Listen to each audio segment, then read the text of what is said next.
Welcome to the Stoic Golden Tribe, where enduring wisdom meets the strength of presence, and where we uncover the truths modern society refuses to teach men. Let's be honest.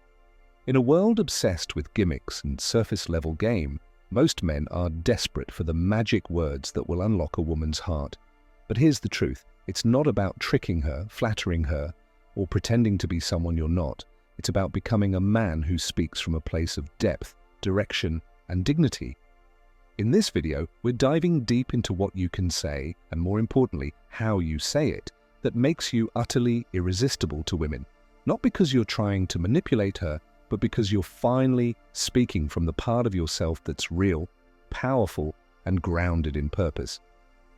This isn't pickup artist nonsense. This is soul-level communication. The kind of words that come from a centered man, a man who knows who he is, a man who understands women, understands himself, and refuses to shrink just to gain approval. We'll break this down into 4 chapters. Each chapter will reveal a powerful truth, a mindset, a message, and a way of speaking that captures the heart without chasing it. You'll hear timeless quotes, ancient Asian wisdom, and raw emotional insights that will challenge you to elevate the way you show up, not just in love, but in life. So before we begin, do this. Like, share, and subscribe if you're ready to step into your full masculine power. And drop a comment right now if you're tired of surface-level dating advice and ready for the truth. Let's get into it. Chapter 1. I see you, not just your beauty, but your soul. In a world that constantly tells women they are only as valuable as their appearance, the most powerful thing you can say isn't about her body. It's about her being. Imagine this. A woman spends hours getting ready. Her makeup is perfect. Her outfit is flawless. And most men only comment on how sexy she looks. But when you say, I see you, not just your beauty, but your soul, something shifts. You're not just complimenting her, you're acknowledging her existence, her essence, her energy. This one sentence is not a line, it's a mirror, reflecting back to her the parts of herself that often go unnoticed. And when a woman feels seen, not for what she shows, but for who she is, she leans in. This is where emotional intelligence separates the men from the boys. Because most men only see the surface. But the man who can see deeper, the quiet strength in her eyes, the worry behind her smile, the fire in her laugh, that man becomes unforgettable. But here's the key, you can't fake it. Saying, I see you, only works when you actually mean it. When you're present, when you're listening, not just to her words, but to the pauses, the tone, the feeling underneath it all. And this presence, this awareness, is rare. That's why it's irresistible. There's a Japanese concept called kokoro, which means heart-mind. It's the intersection of thought and feeling, mind and soul. In ancient Japan, the warriors who trained not just their body but their kokoro were said to be unshakable because they could act with empathy and clarity. Apply this to relationships. When you speak from your kokoro, from your integrated self, you're not just reacting, you're responding with presence. And that's what creates emotional safety. That's what builds trust. Women are drawn to that kind of man, not because he's flashy or smooth, but because when he speaks, she feels real. There was a man named Arjun, a quiet, thoughtful engineer from Mumbai. He wasn't flashy, didn't know pickup lines, but during a conversation with a woman he liked, she mentioned how tired she felt, like she was holding up the world. Most guys might have said, yeah, I know how that feels, or moved on. But Arjun looked at her and said, you carry so much, don't you? But even in your exhaustion, I see how strong your heart is. She cried. Not because he was poetic, but because in that moment, she felt seen, not for her hair, her lipstick, or her charm, but for the invisible weight she carried. That's what this first phrase unlocks, and it only works when you've done the inner work to actually be present. When you see her, not through the lens of desire, but through the eyes of truth. Don't say it unless you mean it. But when you do, it will be felt in her bones. You don't need game. You need grounding. You don't need pickup lines. You need presence. If you want to be unforgettable to a woman, see her beyond the surface. See the parts of her she hides from the world, and show her, through your words, your stillness, and your awareness, that you're the kind of man who can hold space for all of her, not just the polished version. And that is what no woman can resist. Comment below, I lead with presence, not performance. Chapter 2. I don't need you, I choose you. Few things hit deeper than this. I don't need you, I choose you. Why? Because it doesn't come from desperation. It comes from wholeness.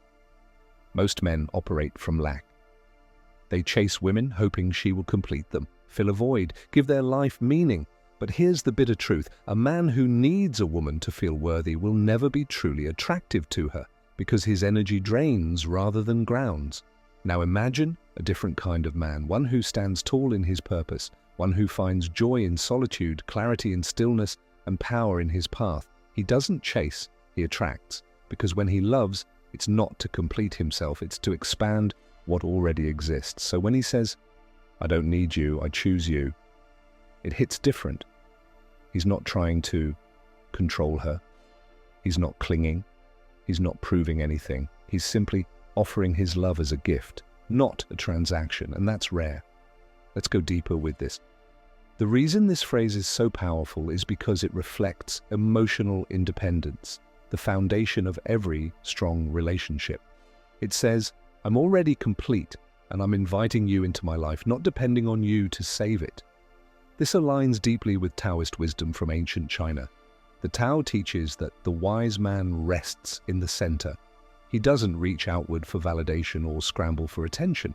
He flows like water, strong, soft, and always grounded in his own nature. So when a woman hears this from a man, spoken not from arrogance, but from a grounded heart, it stirs something in her. Because women aren't looking for another problem to fix. They're looking for someone who can walk beside them in strength, not someone clinging to them out of fear. Let's take a real-world story.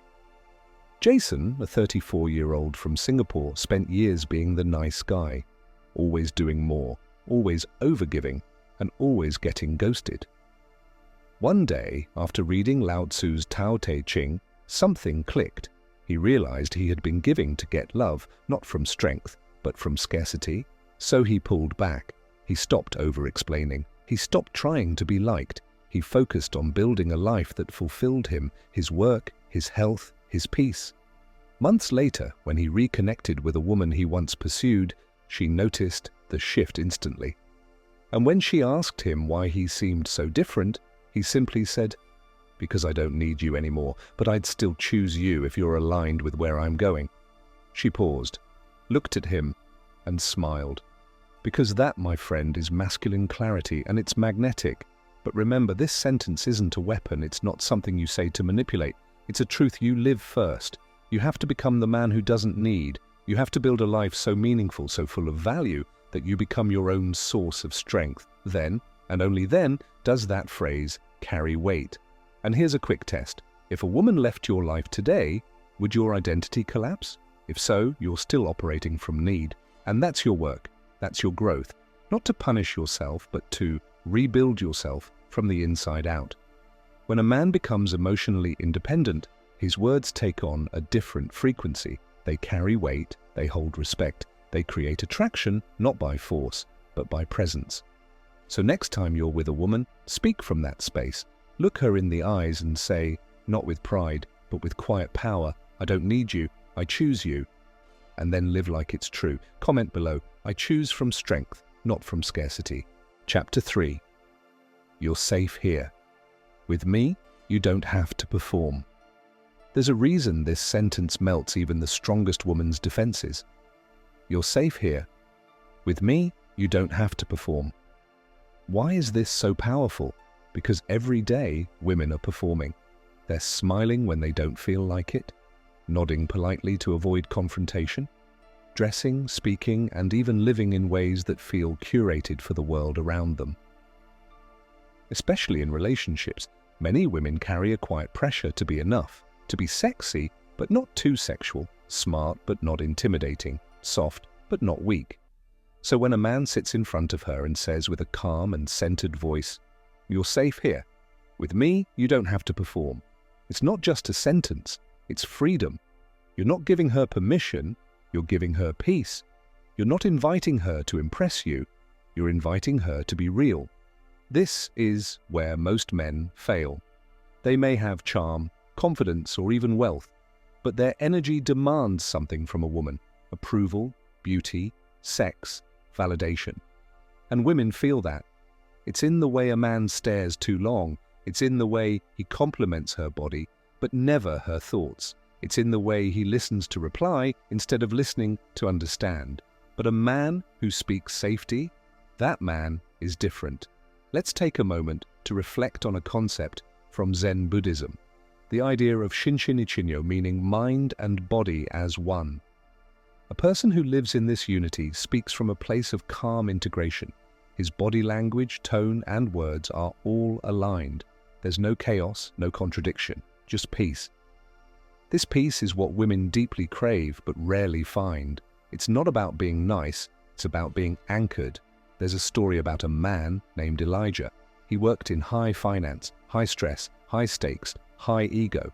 But outside of work, Elijah practiced meditation and internal martial arts. He was grounded. One evening on a date, the woman he was with admitted she was used to always being on around men, always looking perfect, always curating her personality to be likable. Instead of giving her a lecture or a compliment, Elijah simply looked her in the eyes and said, "You don't have to do that here. You're safe. I want to know the real you, even if she's tired, messy, or quiet." She exhaled, not just physically, but emotionally, because no man had ever said that to her. He didn't promise her anything flashy. He didn't pretend to be perfect. He just gave her something rare: space. Understand this. The masculine gift is not always doing, it's holding space, holding silence, holding presence without rushing to fix or judge. When a woman feels that from you, her walls drop. Not because you asked her to, but because your presence invites her to. She feels like she can finally exhale in your company. That's how emotional intimacy is born. Not through endless conversations, but through the unspoken sense that she can finally put her armor down. Here's the hard truth. Most men don't know how to create safety because they've never felt safe within themselves. Their minds are restless, their insecurities run deep, and so they need women to perform, to keep them entertained, validated, or distracted from their own chaos. But the grounded man, the man who knows himself, who isn't afraid of his own silence, his own pain, or his own truth, he becomes a sanctuary. And that is what no woman can resist. Now let me be clear, this doesn't mean letting anyone walk over you. You're not offering blind acceptance. You're offering real connection. You're saying, "Bring your truth, and I'll meet you with mine." We're not here to perform. We're here to be present. That's grown man energy. That's emotional leadership. So here's how to practice this. Next time you're with a woman, notice how much of the conversation is about performance. Proving, impressing, pleasing. Interrupt that pattern gently. Look her in the eyes and say, "Hey, you don't have to impress me. I just want to know the real you, whatever that looks like tonight." Then stop talking. Let the moment breathe. That silence will do more than 1,000 compliments, because in that stillness, she'll feel you're not there to take, but to understand. And when a woman feels emotionally safe, attraction naturally follows, because it's in that space that she can truly connect with you, not just with her mind, but with her heart. Comment below. My presence creates peace, not pressure. Chapter 4. I stand on truth, even if it costs me you. This is the sentence that separates the weak from the truly powerful. I stand on truth, even if it costs me you.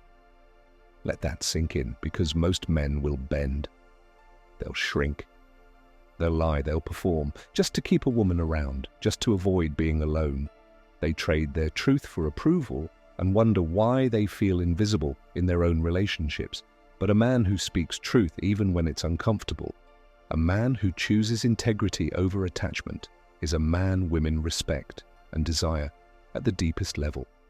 Because women can feel it when you're faking.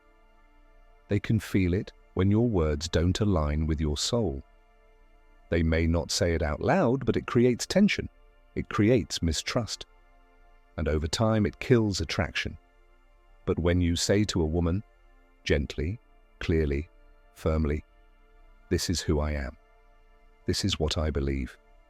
And I won't abandon myself just to keep you," she might pause, she might push back, she might even leave. But if she stays in truth. Not because you played a role, but because she saw a man who refuses to betray himself. And that man is rare.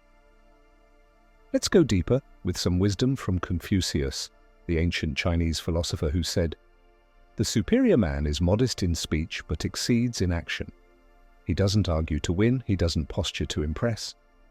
He simply is, and because he lives in truth, he earns respect without ever demanding it."